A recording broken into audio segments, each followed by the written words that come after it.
ఉంటూనే ఉంది. సో మన దేశంలో మహిళా చట్టాలు, మహిళలకు సంబంధించి అసలు ఏ చట్టాలు ఉన్నాయి? Sexual harassment of women at workplace act, తర్వాత dowry prohibition act, domestic violence act, the indecent representation of women act, maternity benefit act, తర్వాత ప్రెగ్నెన్సీ యాక్ట్కి సంబంధించి ప్రెగ్నెన్సీ యాక్ట్లు ఉన్నాయి, తర్వాత ఈక్వల్ రెమ్యునరేషన్ యాక్ట్ ఉంది. వీటితో పాటు ఐపీసీలో కూడా ఉమెన్స్కి అఫెన్సెస్కి సంబంధించిన నేరాలు కూడా చాలా ఉన్నాయి. తర్వాత సిఆర్పిసిలో మెయింటెనెన్స్ అనుకోండి, సెక్షన్ 125 కింద వాళ్ళు మెయింటెనెన్స్ తీసుకోవడం, Hindu adoption and maintenance act అనుకోండి, చాలా వాళ్ళకు సంబంధించి చాలా చట్టాలు భారతదేశంలో చేశారు ఇప్పటిదాకా. ఇన్ని చట్టాలు ఉన్నప్పటికీ కూడా మహిళలకు సమస్యలు ఎదుర్కొంటూనే ఉన్నారు. ఏదో ఒక చోట దేశంలో ఎక్కడో చోట ఏదో ఒక రాష్ట్రంలో మనం ప్రతిరోజు న్యూస్ పేపర్లో చూస్తున్నాం, టీవీలో చూస్తున్నాం. అంటే చట్టాలు ఉన్నప్పటికీ కూడా వాళ్ళు సమస్యలు ఎదుర్కొంటున్నారంటే చట్టాల్లో సరిగా అమలవుతున్నాయా, లేకపోతే ఉన్న చట్టాల్లోనే లోపం ఉందంటారు? ఎందుకని? దాంట్లో చాలా ప్రాబ్లమ్స్ ఉన్నాయి. మహిళల కోసం ఇన్ని చట్టాలు చేసినా కూడా అవి వాళ్ళు ఇంకా ఇప్పటికీ వివక్షత ఎదుర్కొనడానికి కానీ, వాళ్లకు సరైన న్యాయం జరగకపోవడానికి కానీ చాలా కారణాలు ఉన్నాయి. దాంట్లో మనం ప్రధానంగా చెప్పుకోవాల్సింది ఏంటంటే, ఈ మహిళలకు సంబంధించిన చట్టాలని వాటిని రూపొందించడానికి చాలా లేట్గా రూపొందిస్తున్నారు. ఎందుకంటే ఇప్పుడు the sexual harassment of women at work place అనే యాక్ట్ ఉంది, అది 2003లో వచ్చింది. కానీ భారతదేశంలో మహిళలు పనిచేయడం అనేది అనాదిగానే ఉన్నది కదా. ఇప్పుడు జాబ్స్ అనేటివి అవి ఇవాళ క్రియేట్ కాలేదు. ఐటీ ఇండస్ట్రీ బూమ్ అనేది దగ్గర 2005 నుంచి వస్తుంది. ఐటీ ఇండస్ట్రీ అనుకోండి, మహిళలు పనిచేయడం అనుకోండి, గత 10 సంవత్సరాలుగా వాళ్ళు వివిధ రంగాల్లో వాళ్ళ రేషియో అనేది వృద్ధి చెందుతూనే ఉంది. అలాంటప్పుడు మరి ఆ ఉమెన్ సెక్సువల్ హరాస్మెంట్ యాక్ట్ అనేది 2003లో వేయడం చాలా లేట్. అది చాలా లేట్గా తెచ్చారు. అంటే మహిళలకి ఎన్ని చట్టాలు ఉన్నా కూడా వాటికి అమలు కాకపోవడానికి కానీ, లేకపోతే వాళ్ళకి న్యాయం జరగకపోవడానికి కారణాలలో మెయిన్ ఏంది, ఈ చట్టాలను రూపొందించడం అనేది చాలా లేట్గా రూపొందిస్తున్నారు. దానికి మెయిన్ ఉదాహరణ ఈ sexual harassment of women at work place అనే ఒక చట్టం ఉంది. రెండోది, చట్టాలు రూపొందించిన అంటే లేట్గా రూపొందించినా ఎప్పుడు రూపొందించినా కూడా ఈ రూపొందించిన చట్టాలు అమలు చేయడంలో బాధ్యత రహితం ఉంది చాలా మందికి. ఇప్పుడు డొమెస్టిక్ వైలెన్స్ యాక్ట్ ఉంది, 2005లో ఆ చట్టాన్ని తెచ్చారు. అంటే గృహహింస. ఒక మహిళ తన గృహంలో సంబంధితులు అమ్మ నాన్న కావచ్చు, లేకపోతే భర్త కావచ్చు, అత్తమామలు కావచ్చు, ఎవరితోనైనా ఒక గృహహింస ఎదుర్కొన్నప్పుడు ఆమె ఆ చట్టం కింద ఆమెకు సంబంధించిన రిలీఫ్ పొందొచ్చు. ఆమెకు ఏదైతే అక్కడ అన్యాయం జరుగుతుందో ఆ అన్యాయానికి సంబంధించిన రిలీఫ్ ఆ చట్టాన్ని ఉపయోగించుకొని పొందొచ్చు. కానీ ఆ చట్టాన్ని రూపొందించినా కూడా ఇప్పటి వరకు చాలా మంది మహిళలకు అసలు ఆ చట్టం ఉందన్నట్టుగా చాలా మందికి తెలియదు. చాలా మందికి తెలియదు. రెండోది, ఒకవేళ తెలిసినా దాన్ని ఎక్కడ అప్లై చేసుకోవాలో తెలియదు. దానిపైన సరైన అవగాహన లేదు ఎవరికి. ఆ చట్టాన్ని మనం ఎక్కడ ఉపయోగించుకోవాలి, ఇప్పుడు దాని కింద ఒక ప్రొటెక్షన్ ఆఫీసర్ ఉంటారు అనే విషయం కూడా చాలా మందిలో తెలియదు. చాలా మందికి ప్రొటెక్షన్ ఆఫీసర్ ఎక్కడ ఉంటారు, ఎక్కడికి వెళ్ళాలి, ఎవరిని కలవాలి ఇవన్నీ తెలియదు. అంటే మొదటి ప్రాబ్లం వచ్చేసేమో మనకు చట్టాలు రూపొందించడం అనేది చాలా లేట్గా రూపొందిస్తున్నారు. రెండోది, వాటిపైన సరైన అవగాహన కల్పించడం లేదు. చట్టాలపైన మహిళల్లో అవగాహన లేదు, సొసైటీలో కూడా అవగాహన లేదు చాలా మందికి. మూడోది వచ్చేసి దానికి సంబంధించిన ప్రొసీడింగ్స్ ఎట్లా చేసుకోవాలని కూడా చాలా మంది తెలియదు. అంటే చట్టాలను అమలు పరచాల్సిన బాధ్యత కూడా ప్రభుత్వాలపైన, అధికారులపైన ఉంటుంది కాబట్టి వాటి కూడా ఎక్కడ వాళ్ళు సరిగ్గా అమలు పరచడం లేదు. ఉదాహరణకి ఇప్పుడు మనకు ఢిల్లీలో జరిగిన సంఘటన తర్వాత, నిర్భయ సంఘటన తర్వాత మనకు నిర్భయ యాక్ట్ తెచ్చారు రేపుల మీద. ఆ యాక్ట్ తర్వాత రేపులు అనేటివి భారతదేశంలో తగ్గాలి. కానీ వాస్తవానికి ఆ యాక్ట్ వచ్చిన తర్వాత ఇంకా పెరిగిపోయినాయి. ఎందుకంటారు? కారణం ఇవే కారణాలు. చట్టాలు రూపొందించడం అనేది పడకిబ్బందిగా రూపొందించకపోవడం, వాటిని పడకిబ్బందిగా అమలుపరచకపోవడం, వాటి గురించి ప్రజల్లో సరైన అవగాహన లేకపోవడం, ఇవి 3 ప్రధాన కారణాలు. అంటే లేటుగా రూపొందించారు. 2003 సెక్సువల్ హరాస్మెంట్ ఆఫ్ 2003. అవును. బట్ అది వచ్చిన తర్వాత తగ్గాలి కదా, తగ్గడం లేదు. కారణం ఏంది? దానిపైన సరైన అవగాహన ఎవరికి లేదు. అవగాహన కల్పించాల్సిన బాధ్యత ఉంది. ఆ చట్టం చేసేటప్పుడు ఆ చట్టంలో కొన్ని పద్ధతులు పెడతారు. అంటే ఈ చట్టం కింద ఈ పద్ధతుల ద్వారా మీరు అది చేసుకోవాలని. సెక్సువల్ హరాస్మెంట్ అనే యాక్ట్ ఉంది కదా, దాంట్లో ఆ యాక్ట్ లో మేము చెప్పేది ఏంది, ఎక్కడైతే 10 మంది అంతకంటే ఎక్కువ మంది పనిచేస్తారో అక్కడ ఒక కంప్లైంట్ అనేది బాక్స్ పెట్టాలి. లేకపోతే ఒక వ్యక్తిని కంప్లైంట్ కమిటీ అని ఒకటి నియమించాలి, ఒకరితోనో ఇద్దరితో ఒక నియమించాలి. అక్కడ ఆ మహిళకు పనిచేసే ఆ ఆఫీస్లో 10 మంది కానీ అంతకంటే ఎక్కువ మంది కానీ పనిచేసే ఆఫీస్లో కంపల్సరీ ఆ చట్టం ప్రకారం ఏం చెప్పారు, కంప్లైంట్ బాక్స్ కానీ లేదంటే కంప్లైంట్ కమిటీ కానీ పెట్టాలి. కానీ ఎంతమంది ఆఫీసులలో భారతదేశంలో పెడుతున్నారు? అవి ఎన్ని ఆఫీసుల్లో భారతదేశంలో? Any organization. ద యాక్ట్ కి ప్రైవేట్ ఆర్గనైజేషన్ కానీ లేదా పబ్లిక్ ఆర్గనైజేషన్ అయినా ఏం లేదు. సంబంధం లేదు. 10 మంది అంతకంటే ఎక్కువ మంది పనిచేసే దగ్గర మహిళలకు అక్కడ ఈ ఫెసిలిటీ ఇవ్వాలి.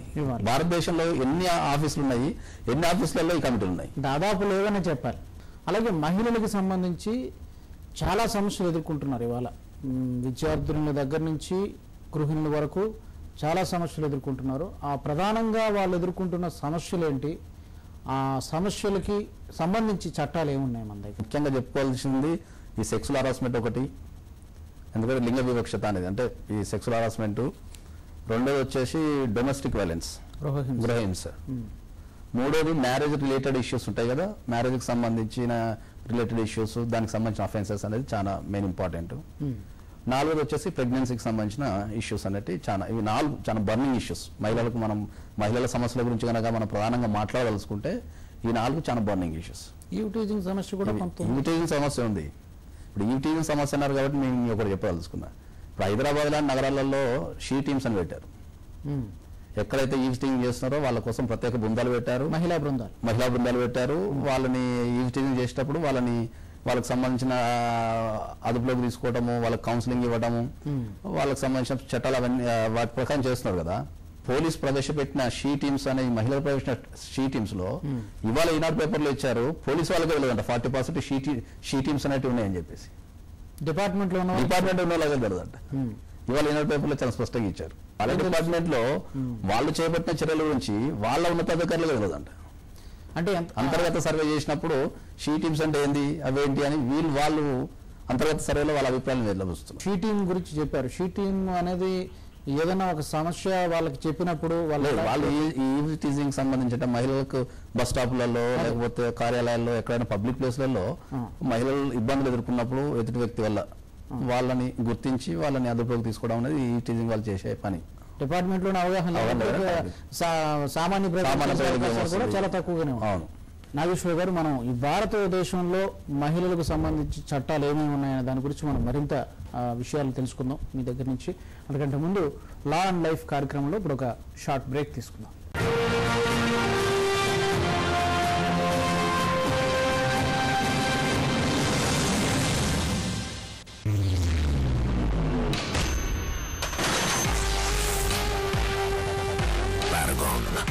Office Chappal, tough and stylish.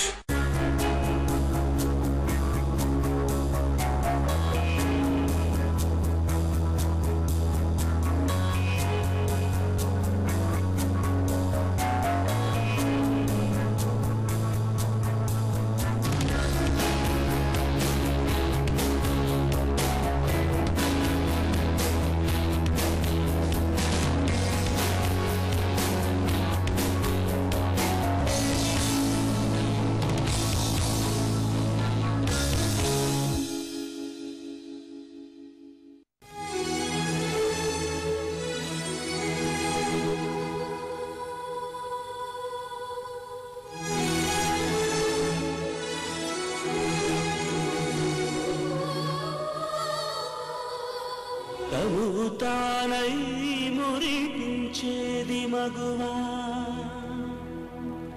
ఒడితానై మనిషినే మలిచేది మగువా, ఒడితానై మనిషినే మలిచేది మగువా, నింగినైనా నేలనైనా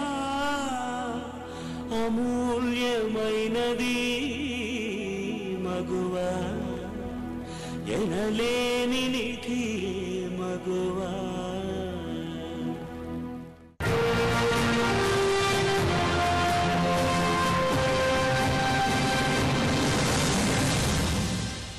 లాంగ్ లైఫ్ కార్యక్రమానికి తిరిగి స్వాగతం. నాగేశ్వర్ గారు, ముఖ్యంగా మన దేశంలో ఏ రాష్ట్రం అనేది కాకుండా ప్రాంతంతో సంబంధం లేకుండా అన్ని చోట్ల కూడా ఈ సెక్సువల్ హెరాస్మెంట్ అనేది చాలా కామన్ అయిపోయింది. ఈ సెక్సువల్ హెరాస్మెంట్ యాక్ట్, ఆ యాక్ట్ గురించి కొంచెం విశదీకరిస్తారు మాకు. Sexual harassment of women at work place అనేది మనకు 2013లో ఎనాక్ట్మెంట్ అయింది. అంటే 2013 నుంచి అమల్లోకి వచ్చింది. 2013 డిసెంబర్ నుంచి అమల్లోకి వచ్చింది. మనకు సెక్సువల్ హెరాస్మెంట్ యాక్ట్ లో మెయిన్ ఈ చట్టాన్ని ఎక్కడ అమలుపరచవచ్చు అంటే 10 మంది లేదా అంతకంటే ఎక్కువ మంది ఉన్న ఆఫీసులలో కంపల్సరీ ఈ చట్టాన్ని అమలుపరచాలి. ఫస్ట్ పాయింట్ అది. రెండోది వచ్చేసి ఎక్కడైతే ఈ 10 మంది లేదా అంతకంటే ఎక్కువ మంది ఉన్న ఆఫీసులలో లేకపోతే వర్క్ ప్లేస్లో ఈ చట్టాలపైన ఈ చట్టం పైన ప్రత్యేకంగా వాళ్ళకు అవగాహన కల్పించాలి కంపల్సరీ. ఆ ప్లేస్లో ఈ సెక్సువల్ హరాస్మెంట్ నిషేధించడం, దాని తర్వాత రీడ్రెసల్ అంటే పరిహారం ఇప్పించడం. ఎవరికన్నా జరిగినప్పుడు బాధితురాలకి మహిళకు దానిపైన ఎంక్వైరీ చేసి రిపోర్ట్ సమర్పించిన తర్వాత దాంట్లో తప్పు ఉందని తేలితే దానిపైన వాళ్ళకు ఆ పరిహారం ఇప్పించడం కానీ ఆ చేసిన వ్యక్తిని శిక్షించడం కానీ చేస్తారు. దీంట్లో ప్రతి ఆఫీసులో కంపల్సరీ ఒకటి కంప్లైంట్ కమిటీ అనేది ఒకటి పెట్టాల్సి ఉంటుంది. అంటే కమిటీలో కూడా సభ్యులు ఏమైనా ఉంటారా? మహిళలు ఉండాలి, ఎంతమంది ఉండాలి అనే ఒక మహిళ కంపల్సరీ. ఇది ఎప్పుడైతే ఒక మహిళ దగ్గర నుంచి ఈ సెక్సువల్ హరాస్మెంట్ కి సంబంధించిన కంప్లైంట్ కమిటీకి వస్తుందో దాన్ని చాలా గోప్యంగా ఉంచి చాలా గోప్యంగా విచారణ చేయాల్సి ఉంటుంది, కాన్ఫిడెన్షియల్ గా. అలాంటి విషయాల్ని ఎవరు ఆ సభ్యులు ఎక్కడ కూడా ఆ విషయాన్ని బయటపెట్టదు. ఒకవేళ ఎక్కడైనా వాళ్ళు బయట పెట్టినట్టు తేలితే వాళ్ళకు మినిమం 5,000 రూపీస్ ఫైన్ అయిపడుతుంది. తర్వాత ఎప్పుడైతే కంప్లైంట్ అయితే వాళ్ళు రిసీవ్ చేసుకుంటారో అప్పుడు కంపల్సరీ 90 days లోపల దాని ఎంక్వైరీ పూర్తి చేయాల్సి ఉంటుంది. ఆ కంప్లైంట్ కమిటీ కూడా ఏం చేస్తుంది, జనరల్గా వాళ్ళకు ఒక ఎవిడెన్స్ సేకరించేటప్పుడు ఒక సివిల్ కోర్టుకున్న అధికారాలన్నీ, ఒక సివిల్ కోర్టుకు ఉండాల్సిన అధికారాలన్నీ వీళ్ళకు డిఫాల్ట్ వచ్చేస్తాయి కమిటీకి. ఎందుకంటే ఎవిడెన్స్ అనేది చాలా ముఖ్యం ఎక్కడైనా కూడా. కమిటీలో ఉన్న సభ్యులు ఈ కంపెనీకి సంబంధించిన వాళ్ళు ఉంటారా లేదా? వాళ్ళే ఉంటారు. ఎవిడెన్స్ కి సేకరించడానికి కావలసిన అధికారాలు ఒక సివిల్ కోర్టుకి ఏమైతే ఉంటాయో ఆ అధికారాలన్నీ కమిటీకి ఉంటాయి. తర్వాత గవర్నమెంట్ కూడా ఒక ఆఫీసర్ని నియమించి ఇలాంటివి ఇవన్నీ మనం పైన చెప్తున్నాయని, అంటే వాళ్ళు ఒక కమిటీ పెట్టారా లేదా, కంప్లైంట్ బాక్స్ పెట్టారా లేదా, అక్కడ వాళ్ళకి అవగాహన కనిపిస్తున్నారు అంటే ఎనీ టైం చెక్ చేసుకునే అధికారం గవర్నమెంట్ కు. హెరాస్మెంట్ జరిగిందని కనుక నిర్ధారణ అయితే అది మరి నెక్స్ట్ వాళ్ళకి శిక్షకు సంబంధించి వీళ్ళు ఎవరికి ఫార్వర్డ్ చేస్తారో దానికి ఎలా ఉంటుంది? 2 రకాలు ఉంటాయి. కమిటీ పరంగా అక్కడ జరిగిన సెక్సువల్ హరాస్మెంట్ పరంగా జరిగిన కనుక చిన్నది కనుక అయితే కమిటీని నిర్ధారించి అకార్డింగ్ టు వాళ్ళ ఎవరైతే చేసిన వ్యక్తి ఉంటారో వాళ్ళని జాబ్ నుంచి తీసేయడం కానీ, వాళ్ళకు అది చేసిన స్థాయిని బట్టి దాని తీవ్రతను బట్టి, ఒకవేళ పెద్ద లెవెల్ జరుగుతాయి కనుక ఈ the same issue goes to the police. దీంతో పాటుగా మన దేశంలో మరొక సమస్య కూడా మనకి ఎక్కువ కనిపిస్తుంది, డొమెస్టిక్ వైలెన్స్, గృహ వైలెన్స్. ఇది కూడా చాలా పాత సమస్య. మరి ఈ డొమెస్టిక్ వైలెన్స్ కి సంబంధించి యాక్ట్ ఏమైనా ఉందా? ఆ యాక్ట్ గురించి కొంచెం detail. Domestic violence act of women 2005 అనే యాక్ట్ ఉంది కదా, దాన్ని మహిళలు వాళ్ళ గృహంలో ఎదుర్కొనే హింసలకు సంబంధించిన యాక్ట్ అన్నట్టుది. అంటే భారతదేశంలో మహిళలు ఎక్కువ శాతం వాళ్ళ ఇళ్లలోనే ఉంటారు. తర్వాత వాళ్ళు always depend upon husbands earnings ఉంటుంది. హస్బెండ్స్ కానీ ఫాదర్ కానీ చాలా వరకు పర్సంటేజ్ కనుక తీసుకుంటే ఎక్కువ శాతం ఏంది, వాళ్ళు ఎప్పుడు డిపెండెంట్స్, ఎర్నింగ్స్ మీద డిపెండెంట్స్. ఒక మహిళకు ఫాదర్ ద్వారా కానీ మదర్ ద్వారా కానీ, అత్తమామలు కావచ్చు, లేదంటే భర్త కావచ్చు, లేదంటే అన్నదమ్ములు కావచ్చు, అన్నదమ్ములు వీళ్ళు ఎవరి కావచ్చు, ఆటంకం ఏర్పడినప్పుడు, ఆటంకాలు అంటే ఇప్పుడు జనరల్గా మనకి ఏమైపడుతుంటాయి, జనరల్గా వాళ్ళని కొట్టడం, physical abuse, physical man handling చేయడం. రెండోది వాళ్ళకు మెయింటెనెన్స్ ఇవ్వకపోవడం, అంటే వాళ్ళని సరిగా చదువుకోవడం, అంటే వాళ్ళకి రైట్ టు లివ్ అనే కాన్స్టిట్యూషన్ రాజ్యాంగం ఇచ్చిన హక్కుని వాళ్ళు భంగపరచడం లాంటివి చేయడం. తర్వాత వాళ్ళని ఎమోషనల్ అబ్యూస్ అని మనం అలా అగౌరవంగా వాళ్ళు వర్క్ వెళ్తుంటే ఆపడం, వాళ్ళ సంపాదన గుంజుకోవడం, వాళ్ళని ఇంట్లో నుంచి వెళ్ళగొట్టడం. కాబట్టి దీంట్లో వీళ్ళకి జరిగిన గృహ సంబంధమైన విషయాలు జరిగినప్పుడు వాళ్ళకు ఈ చట్టం ద్వారా వాళ్ళకు రక్షణ కల్పించవచ్చు. మనం సెక్షన్ 17 ప్రకారం వీళ్ళు హౌస్ షేరింగ్ చేసుకునే అధికారం ఉంటుంది. అంటే ఒక భర్త కానీ తల్లిదండ్రులు కానీ ఆ అమ్మాయిని, ఒక మహిళని ఇంట్లో నుంచి వెళ్ళిపో అన్నప్పుడు ఆమె అదే ఇంట్లో సపరేట్ గా నివసించే అధికారం ఉంటుంది. వాళ్ళతో సంబంధం లేకుండా ఒక రూమ్ ఇవ్వటం కానీ, ఒక పోర్షన్ ఇవ్వటం కానీ వాళ్ళు ఇచ్చి తీరాలి అప్లై చేసుకుంటారు. ఏదైనా ఫిజికల్ అబ్యూస్ జరిగినప్పుడు ఇమీడియట్లీ ప్రొటెక్షన్ ఆఫీసర్ కానీ మెజిస్ట్రేట్ కానీ దానికి సంబంధించిన మెడికల్ ఎక్స్పెన్సెస్ రిలీజ్ చేసి వాళ్ళని ఇమీడియట్లీ హాస్పిటల్ పంపించడం, వాళ్ళకి ట్రీట్మెంట్ ఇవ్వడం, ఇవన్నీ చేస్తుంటారు. సెక్షన్ 18 కింద ప్రొటెక్షన్ ఆర్డర్ ఉంటుంది.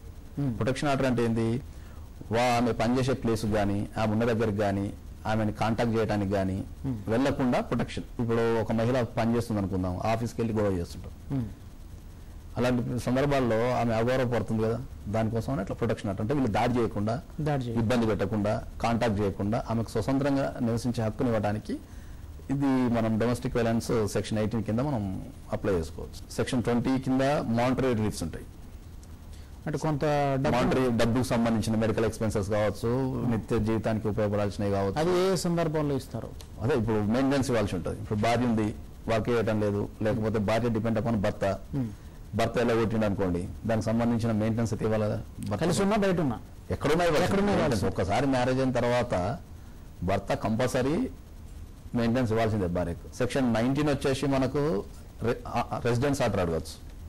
రెసిడెన్స్ ఆర్డర్ అంటే ఏంటంటే ఆ ఇంటి నుంచి వెళ్ళగొట్టినప్పుడు ఆమెకి ఒక ఇల్లు మనం కల్పించి అక్కడ రెంట్కి తీసుకొని అక్కడ పెట్టే అధికారం రెసిడెన్స్ ఆర్డర్ అడగచ్చు వాళ్ళు. అంటే నా భర్త కానీ నా తల్లిదండ్రులు కానీ వెళ్ళగొట్టినప్పుడు నాకు సపరేట్ రెసిడెన్స్ ఆర్డర్ ఇవ్వండి అని కోర్టుకో కానీ లేకపోతే ప్రొటెక్షన్ ఆఫీసర్ కానీ చేసుకుంటే అక్కడ నిజానిజాలు ఉంటే ఆమె వర్తించడం ఇవ్వడం అనేది భర్తకే వర్తిస్తుంది, అత్తమామలకు సంబంధం లేదు. అత్తమామకు సంబంధం భర్తనే 21 కింద చైల్డ్ కస్టడీ. పిల్లలు ఉన్నారనుకోండి, పిల్లల్ని ఇమ్మని హక్కు కూడా వాళ్ళకు ఉంటుంది. తల్లి దగ్గర పెరగాలి. తల్లి దగ్గర అంటే అప్ టు 5 years. 5 years దాటితే 5 years దాటితే మనం డిసైడ్ చేస్తుంది. పిల్లల ఇష్టాన్ని బట్టి ఉంటుంది. పిల్లల ఇష్టాన్ని బట్టి ఎప్పుడు ఉండదు. పిల్లల ఇష్టం అనేది దగ్గర వాళ్ళకి 12 years దాటిన తర్వాత వస్తుంది. అప్ టు 12 years వాళ్ళకి అంటే ఆలోచన శక్తి ఉండదు కాబట్టి ఒకవేళ అప్ టు 5 years అనేది మదర్ దగ్గర ఉండాలా, irrespective of the gender. Up to 5 years దాటితే ఒకవేళ ఫాదర్ కనుక అప్లై చేసుకుంటే దాన్ని కోర్టు డిసైడ్ చేస్తుంది. వెల్ఫేర్ ఆఫ్ ద చైల్డ్ అంటే పిల్లలు ఎవరి దగ్గర ఉంటే పెరిగే వాతావరణం కానీ వాళ్ళ అభివృద్ధి కానీ ఎట్లా ఉంటుంది అనేది కోర్టు విల్ డిసైడ్. ఎక్కడ ఉండాలి అనేది కోర్టు డిసైడ్ చేస్తుంది. ఎక్కువ సందర్భాలు ఇవే కనిపిస్తాయి. ఎవరికి ఎయిదర్ భర్త నుంచి కావచ్చు లేకపోతే అత్తామామల నుంచి ఎక్కువగా కనిపిస్తుంది. అక్కడక్కడ కొన్ని రేర్ కేసెస్ ఏముంటాయంటే పేరెంట్స్ నుంచి కూడా తను సంపాదించిన ఇన్కమ్ కావాలని, అది మంచి క్వశ్చన్. ఇది కూడా జరుగుతుంటుంది. పేరెంట్స్ కూడా ఈ డొమెస్టిక్ వైలెన్స్ కింద వాళ్ళు కూడా అప్లై చేసుకోవచ్చు మెయింటెనెన్స్. వాళ్ళకి సపరేట్ మెయింటెనెన్స్ యాక్ట్ కూడా ఉంది. సిఆర్పిసి 125 కింద వాళ్ళు మెయింటెనెన్స్ యాక్ట్ కంపల్సరీ తీసుకునే హక్కు ఉంటుంది వాళ్ళకి. కంపల్సరీ పేరెంట్స్ పేరెంట్స్కి ఉంటుంది. ఎక్కడైతే మహిళలు ఉంటారు కదా వాళ్ళకి ఎక్కడైతే వాళ్ళ ఇంట్లో ఇప్పుడు కొడుకులు ఇవ్వకపోతే కంపల్సరీ తీసుకునే హక్కు, నైతిక బాధ్యత చట్టం కూడా చట్టం కూడా ఉందా కనిపించింది. ఇది చాలా మందికి తెలియదు. తెలియదు. పర్సెంటేజ్ తక్కువ కాబట్టి దాన్ని అది చేయొచ్చు మనం. అట్లా అది చాలా మంచి యాక్ట్. అది విత్ ఇన్ 6 నెలల్లో కోర్టు దాన్ని డిస్పోజ్ చేయాల్సిన బాధ్యత కోర్టు పైన ఉంటుంది. రైట్ నాగేశ్వర గారు, మనం మరిన్ని విషయాలు ఈ మహిళా చట్టాలు మన దేశంలో ఎలా ఉన్నాయి, ముఖ్యంగా సినిమాల్లోనూ పత్రికల్లోనూ యాడ్లోనూ అక్కడ కూడా స్త్రీలను చూపిస్తున్నారు, దానికి సంబంధించి కూడా మనం ఆ విషయాలు కూడా తెలుసుకుందాం. దానికంటే ముందు లా అండ్ లైఫ్ కార్యక్రమంలో మరో షార్ట్ బ్రేక్ తీసుకుందాం.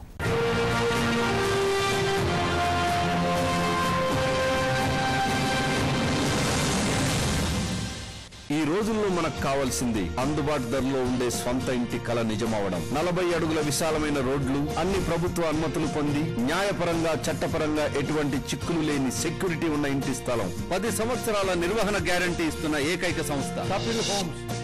ఇది మీ శాశ్వత చిరునామా.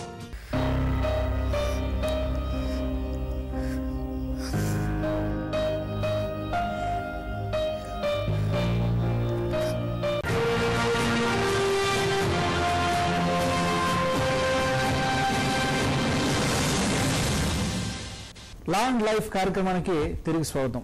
వాళ్ళ కార్యక్రమంలో భారతదేశంలో మహిళా చట్టాల గురించి చర్చిస్తా ఉన్నాం. నాగేశ్వర గారు, చాలా మహిళలకు సంబంధించి ఇవాళ మనం చూస్తే తెల్లవారు లేచి ఉదయం పేపర్ తిరిగేసే దగ్గర నుంచి లేదా టీవీ ఆన్ చేసుకున్నా అడ్వర్టైజ్మెంట్లు చూసినా ఎక్కడ చూసినా కూడా చాలా సందర్భాల్లో మనకి అశ్లీలత అనేది మనకి సర్వసాధారణం అయిపోయింది. అంటే మహిళలను అసభ్యకరంగా చూపించడం, అసభ్యకరంగా చిత్రీకరించడం అనేది ఏ చిన్న అవసరం లేకున్నా కానీ ఏదో ఒక విధంగా మహిళను అక్కడ పెట్టడమే కాకుండా వాళ్ళని అసభ్యకరంగా చిత్రీకరించడం. దీనికి ఏమైనా యాక్ట్ ఉందా? The indecent representation of women prohibition act 1986 అని చెప్పేసి ఈ పాతదే కనిపిస్తుందిగా. 1996 పాతదే కానీ దీనిపైన ఎవరికి అవగాహన లేదు. కంప్లీట్ అవగాహన లేదు. ఈవెన్ నా సినిమాలో పనిచేసే వాళ్ళకి అవగాహన లేదు, మీడియాలో పనిచేసే వాళ్ళు ఫాలో అయ్యారు. అదొక సమస్య. మీడియాది వాళ్ళ పర్సనల్ ఇష్యూస్. అసభ్యకరంగా చిత్రీకరిస్తే అది సినిమాలో కావచ్చు, లేదంటే అడ్వర్టైజ్మెంట్ కావచ్చు, ఒక బుక్లో కావచ్చు, అంటే బుక్ రాసేటప్పుడు అసభ్యకరంగా మాట్లాడడం కానీ, మ్యాగజైన్స్ కానీ, పాంప్లెట్లు కావచ్చు, అడ్వర్టైజ్మెంట్లు, తర్వాత బొమ్మలు గీయటం కూడా ఎక్కడైనా అసభ్యకరంగా చిత్రీకరించినప్పుడు వాటిపైన చర్య తీసుకునే అధికారం అకార్డింగ్ టు ది సెక్షన్ ప్రకారం చర్య తీసుకునే అధికారం ఉంటుంది. అంటే ఎవరు తీసుకుంటారు చర్య? సమాజంలో ఎవరైనా తీసుకోవచ్చు. ఇప్పుడు ఒక పెయింటర్ ఉన్నాడు అనుకున్నాం, మహిళని అసభ్యకరంగా చిత్రీకరించిండు అంటే ఎవరైనా కంప్లైంట్ చేస్తే చర్య తీసుకోవడం వేరు, వాళ్ళంతటి వాళ్ళుగా చర్య తీసుకోవాలంటే ఎవరు తీసుకుంటారు? పర్టికులర్ గా దానికి ఏమైనా ఉందా? ఎవరు తీసుకుంటారు? దానికి ఆఫీసర్స్ నియమించబడి ఉంటారు. ప్రతి చట్టానికి ఒక వ్యవస్థ ఉంటుంది. The indecent of representation of women's act లో ఉమెన్ ని అసభ్యకరంగా చిత్రీకరించద్దు అని చెప్పారు. ఆ యాక్ట్ ప్రకారం చాలా వైలేషన్ జరుగుతుంది. చాలా జరుగుతుంది. మళ్ళా అది జరగలేదు అంటానికి వాళ్ళ సెన్సార్ బోర్డు ఇచ్చేశారు. సెన్సార్ బోర్డు ఉంది, వాళ్ళ సర్టిఫికేట్ ఇచ్చేస్తే అక్కడ అసభ్యం లేదు. అసభ్యం లేదు. ఇప్పుడు ఇవన్నీ ఇందులో సేమ్ మనకి ఇప్పుడు ప్రెగ్నెన్సీ యాక్ట్ ఉంది అనుకుందాం, దాంట్లో ఒక మహిళకు అబార్షన్ చేయాలంటే కొన్ని రూల్స్ అండ్ రెగ్యులేషన్స్ ఉంటాయి. వాటికి ఇప్పుడు ఎట్లుందంటే ఒక మహిళ అబార్షన్ చేయాలంటే ఫస్ట్ ఆమె కన్సెంట్ తీసుకోవాలి, ఆమె అంగీకారం తీసుకోవాలి, ఎట్ ద సేమ్ టైం భర్త అంగీకారం కూడా తీసుకోవాలి. కానీ అక్కడికి వెళ్ళిన వ్యక్తి భర్త కాదని వ్యక్తి తెలుస్తుంది మనకు, అది నిర్ధారించుకోవాలి. ఇప్పుడు రీసెంట్గా నా దగ్గరకు ఒక కేసు వచ్చింది, అందులో ఒక అబ్బాయి ఒక అమ్మాయి లివింగ్ రిలేషన్షిప్లో ఉన్నారు. 3 సార్లు 3 డిఫరెంట్ హాస్పిటల్కి, అంటే కార్పొరేట్ హాస్పిటల్కి 3 సార్లు 3 డిఫరెంట్ హాస్పిటల్కి వెళ్ళి 3 సార్లు అబార్షన్ చేయించుకున్నారు. ఇప్పుడు ఆ అబ్బాయి అమ్మాయిని పెళ్లి చేసుకుని చెప్తున్నాడు, కేసు పెట్టింది. ఇది జరగకుండా ఉండడానికి ముందే అక్కడ అబార్షన్ చేసే టైంలోనే దాంట్లో ఉన్న రూల్స్ రెగ్యులేషన్స్ పాటిస్తే అవసరం రాదు కదా. కాబట్టి ఇక్కడ భర్త అంగీకారం ఉండాలి, సంతకం పెట్టాలి. అక్కడ పోతే నువ్వు భర్త అనడానికి ఏం ఆధారం చూపించలేము. అంటే అదే మనకు ఏపీ రిజిస్ట్రేషన్ యాక్ట్లో రిజిస్ట్రేషన్ అనేది మినహాయింపు ఇచ్చేశారు. అంటే మీరు మ్యారేజ్ని రిజిస్ట్రేషన్ చేసుకోవచ్చు. అక్కడ కంపల్సరీ మ్యారేజ్ రిజిస్ట్రేషన్ చేసుకొని దాన్ని ఇలాంటి సందర్భాల్లో ఉపయోగించుకుంటే, అంటే ఈయన భర్తే కంపల్సరీ, ఈయనకి అధికారం ఉంది అంటే అక్కడ మహిళల మీద హింస తగ్గే ఛాన్స్ ఉంటుంది, తగ్గే అవకాశం ఉంటుంది. అంటే ఎన్ని చట్టాలు రూపొందిస్తున్నారో అన్ని లూప్హోల్స్ కూడా చట్టాల్లో ఉంటూనే ఉంటుంది. ఏవైతే కార్పొరేట్ హాస్పిటల్స్ వాళ్ళు సరిగా తప్పే లేదు. ఇప్పుడు భర్త సంతకం పెట్టమన్నారు చెప్పి భర్త సంతకం తీసేసుకుంటారు వాళ్ళు. సంతకం భర్త కాదని ఎవరు నిర్ధారించాలి? వాళ్ళే చేయాలి కదా. వాళ్ళు చేయాలంటే చట్టాలు రూపొందించాలి కదా. ఇప్పుడు భర్త ఆ చట్టం లేదు కదా. Marriage registration is optional. Hindu marriage ప్రకారం మ్యారేజ్ రిజిస్ట్రేషన్ ఆప్షనల్. ఇప్పుడు పోయిన ప్రతి వ్యక్తి నువ్వు భర్త నువ్వు వాడిని అడగలేం కదా. ఖచ్చితంగా రిజిస్ట్రేషన్ చేయాలి అన్నప్పుడు at the time of abortion వాళ్ళ రిజిస్ట్రేషన్ సర్టిఫికేట్ తెచ్చుకుంటే దాంట్లో క్లియర్ రాదు. రిజిస్ట్రేషన్ కంపల్సరీ అయినప్పుడు వాళ్ళు అక్కడ రావడానికి అవకాశం ఉంటుంది, లేకపోతే వాళ్ళు అడగడానికి లేదు. అలాగే ఇప్పుడు లింగ నిర్ధారణ పరీక్షలు, ఈ లింగ నిర్ధారణ అనేది చట్ట ప్రకారం చేయకూడదు, అయినా కూడా జరుగుతూనే ఉన్నాయి. అంటే మరి దానికి ఏమైనా ఎక్సెప్షన్స్ ఉన్నాయేమో టెక్నికల్గా, అది మా సబ్జెక్ట్ గురించి మనకి తెలియదు. కానీ లింగ నిర్ధారణ దీనికి ఏమైనా యాక్ట్ ఉందా? స్కానింగ్ చేయొచ్చు కానీ లింగ నిర్ధారణ చెప్పకూడదు డాక్టర్స్. అంటే ఆ ఆడపిల్లనా మగపిల్లగాడు అనేది ఎక్కడ చెప్పకూడదు. ఇక మన సమాజంలో ఇది పురుషాధిక్య సమాజం కాబట్టి ఇక రూల్స్ అన్ని బ్రేక్ చేసి తెలుసుకుంటున్నారు. ఆడపిల్ల అయితే పురుషులనే చంపేస్తున్నారు, అన్అఫీషియల్ జరుగుతుంది. దీనిపైన ఇంకా గవర్నమెంట్ ఎంత అవగాహన తెచ్చినా కూడా చట్టంలో ఉన్న లొసుగుల వల్ల ఇవన్నీ బయటపడుతుంది. లొసుగులు ప్రజలలో కూడా మార్పు ఇంకా రావాల్సి ఉంది. చట్టాన్ని రూపొందించేది ప్రజల కోసమే.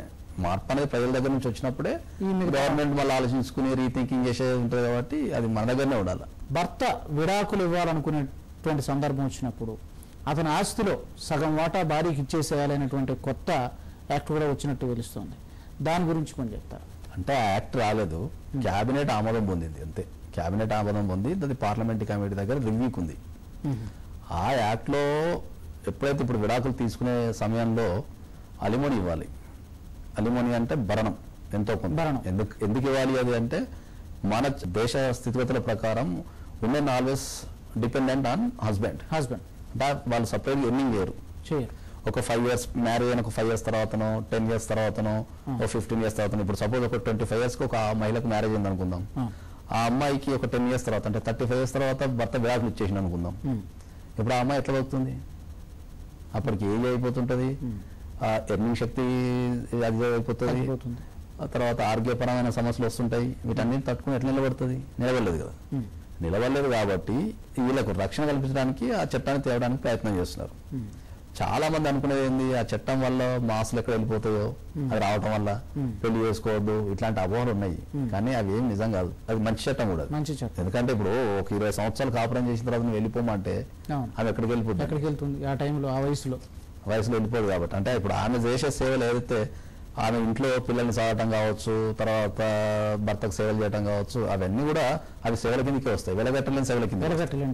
అయితే 2 సందర్భాలు. నాదొక డౌట్ ఏంటంటే, భర్త తనంతట తానుగా వెళ్ళిపోమంటే ఒకటి, ఆమె విడిపోవాలనుకున్నట్టున్నా ఆ సందర్భంలో ఏంటి పరిస్థితి? ఇప్పుడు భార్యాభర్తలు అనుకుందాం, భార్యాభర్తలు అంటే వాళ్ళు డైవర్స్ తీసుకోవాలనుకుందాం. Suppose irrespective of the either మహిళ కావచ్చు పురుషుడు కావచ్చు, వ్యక్తులు ఇద్దరే ఉంటారు, సమస్య ఒకటే ఉంటది. కానీ వాళ్ళు 4-5 చట్టాల కింద అప్లై చేసుకో. భార్య మెయింటెనెన్స్ తీసుకోవాలనుకుంటుంది భర్త దగ్గర నుంచి, డీవీసీ యాక్ట్ కింద మెయింటెనెన్స్ అప్లై చేసుకోవచ్చు, 125 CRPC కింద మెయింటెనెన్స్ అప్లై చేసుకోవచ్చు. హిందూ మ్యారేజ్ యాక్ట్ ప్రకారం మెయింటెనెన్స్ అప్లై చేసుకోవచ్చు, చాలా మెయింటెనెన్స్ యాక్ట్ ప్రకారం కూడా మెయింటెనెన్స్ అప్లై చేసుకోవచ్చు, చాలా ఉన్నాయి. చాలా ఉన్నాయి. మళ్ళీ అదే భార్య భర్తల మధ్యలో 498 వేసుకోవచ్చు, చైల్డ్ కేసు వేసుకోవచ్చు. ఫ్యాక్ట్స్ అవన్నీ సేమ్ ఉంటాయి, రిలీఫ్స్ ఆర్ డిఫరెంట్. ఈ కొంతమంది నెలవారీ ఇస్తూ ఉంటారు, ఒకేసారి పే చేసిన సందర్భాలు ఉంటాయి. అది మెయింటెనెన్స్ అనేది ఎప్పుడైతే డైవర్స్ కేసులలో మెయింటెనెన్స్ అనేది ఏంటంటే monthly maintenance, permanent alimony, temporary alimony ఉంటుంది. టెంపరీ అలిమనీ అంటే మంత్లీ ఇవ్వడం. విడాకులు తీసుకున్న తర్వాత కూడా మంత్లీ ఇచ్చేది, విడాకులు తీసుకున్న తర్వాత కూడా మంత్లీ ఇవ్వడం అనేది ఒక పద్ధతి ఉంటుంది. ఇప్పుడు ఎట్ ఏ టైం పర్మనెంట్ ఇవ్వడం కూడా ఒక పద్ధతి. ఏదో ఒక పద్ధతిలో అయితే మనం మొత్తం మెయింటెనెన్స్ ఇవ్వాలి. ఇవాళ హైదరాబాద్ ఉన్న వ్యక్తి రేపు అమెరికాలో ఉండొచ్చు, ఎల్లుండి ఆస్ట్రేలియాలో ఉండొచ్చు, ఇంకో చోటు ఉండొచ్చు. ఇప్పుడు ఆ మంత్లీ మెయింటెనెన్స్ కోసం ఆయన పోయి అమెరికాలో ఉంటే మనం భయాన్ని అడగలేం కదా, నేను ఏనంటే ఏం చేయలేం కదా. సో కోర్టులు కూడా ఆ డిస్ప్యూట్ ని రెడ్యూస్ చేస్తానికి ఏం చేస్తున్నారు, దాన్ని ఎప్పుడైతే డైవర్స్ ఇచ్చే ముందే మనకు పర్మనెంట్ అలిమనీ అనేది డిసైడ్ చేస్తున్నారు. అలాగే చివరిగా మహిళా రిజర్వేషన్ బిల్లు చాలా కాలంగా నాంతూ వస్తుంది ఈ సమస్య, దీని గురించి. మహిళా రిజర్వేషన్ బిల్లు 20 సంవత్సరాల నుంచి నాంతూ వస్తుంది. 1996లో దేవగౌడ గారు పార్లమెంట్ లో పెట్టారు, అప్పటి నుంచి ఇంకా అట్నే ఉంది. మహిళలకు 33% రిజర్వేషన్ ఇవ్వాలి చట్టసభలలోనే బిల్లు, అది అట్నే ఉంది.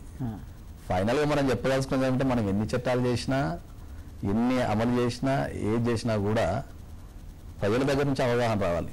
10 సంవత్సరాలు సోనియా గాంధీ పరోక్షంగా భారతదేశాన్ని ఏలారు, ఆమె హయాంలో కూడా బిల్ పాస్ కాలేదు. ఇప్పుడు అవుతుందంటే 20 సంవత్సరాల నుంచి భవిష్యత్తులో అవుతుందని కావాలని కోరుకుంటున్నాం, సాధారణ పౌరులుగా కావాలని కోరుకుంటున్నాం. నాగేశ్వర గారు, మరి మనకు సమయంగా వస్తుంది, మీ యొక్క విలువైన సమయాన్ని వెచ్చించి మా స్టూడియోకి వచ్చి భారతదేశంలో మహిళా చట్టాల గురించి చాలా చక్కని విషయాలు, చాలా మందికి తెలియని విషయాలు, సామాన్యులకు తెలియని విషయాలు చాలా చక్కగా విశదీకరించారు. ధన్యవాదాలండి. అది ఇవాల్టి లా అండ్ లైఫ్ కార్యక్రమం. వచ్చే వారం మరో అంశంతో మళ్ళీ కలుద్దాం. నమస్తే.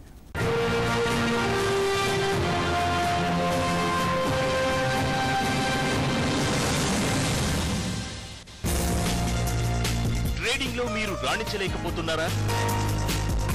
మీరు ప్రొఫెషనల్ ట్రేడర్ గా ఎదగాలనుకుంటున్నారా? ట్రేడింగ్ ను కెరియర్ గా ఎంచుకోవాలనుకుంటున్నారా? అయితే మీకోసమే HMTV నిర్వహిస్తోంది technical analysis work shop. Live market practical experience తో స్టాక్స్, కమోడిటీస్, కరెన్సీ ఏదైనా సరే మీకు మీరే అనలిస్ట్ లవ్వండి. మార్కెట్ ఏదైనా లాభాలను ఒడిసి పట్టుకోండి. వివరాలకు సంప్రదించండి 9553586110 TA@hmtv.in. ప్రవాహం లాంటి ప్రసంగం. एक नहीं दो नहीं करोगी 100 समझौते पर स्वतंत्र भारत का मस्तक नहीं झुकेगा. ఊపు తెచ్చే ఉపన్యాసం. శ్రామికుడి చెమటలో నుంచి, కార్మికుడి కరిగిన కండరాల్లో నుంచి ఒక్క మాట కదిలిస్తుంది. అంతతో గత్వా నయా భారత్ బనానా హై. ఉత్సాహానికి ఊపిరిలూదుతుంది. Total lesson which they and the world will never forget. నోరు పెగలని రోజులు పోయాయి. ఏం మాట్లాడతాను స్టేజ్ మీదకి వెళ్ళి ఇంతమంది ముందు అనుకున్నాను. కాళ్ళునికే కాలం మారింది. స్టేజ్ పైన రావడానికి చాలా భయంగా ఉండేది. ఇప్పుడిక ఉద్వేగం పంచే మాటలు. 4000 మందిలోనైనా మాట్లాడగలుగుతాననే నమ్మకాన్ని ఇచ్చింది వక్త. ఉత్తేజం పెంచే చణుకులు. ఇంత కాన్ఫిడెన్స్ గా నేను మాట్లాడతానని నాకు తెలియదు. వక్తకి రండి, వేదిక మీద విజేతలవ్వండి. గొప్ప వక్తనవుతానన్న నమ్మకం పూర్తిగా నాలో కలిగింది. వక్త మీ కంఠాన్ని సవరిస్తుంది, మీ నాయకత్వానికి గొంతునిస్తుంది. Leader must have courage to take decision. HMTV Kousalya school of life skills ఆధ్వర్యంలో శిక్షణ కార్యక్రమం. వక్త. Phone number 9553586062.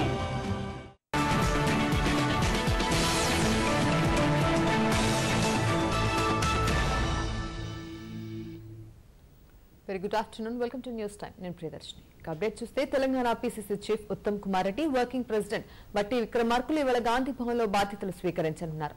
గాంధీ భవన్ లో జరిగే కార్యక్రమానికి జిల్లాల నుంచి కాంగ్రెస్ నేతలు తరలి వస్తున్నారు. ముహూర్తం చూసుకొని మరి బాధ్యతలు స్వీకరిస్తున్నారు కొత్త PCC నేతలు.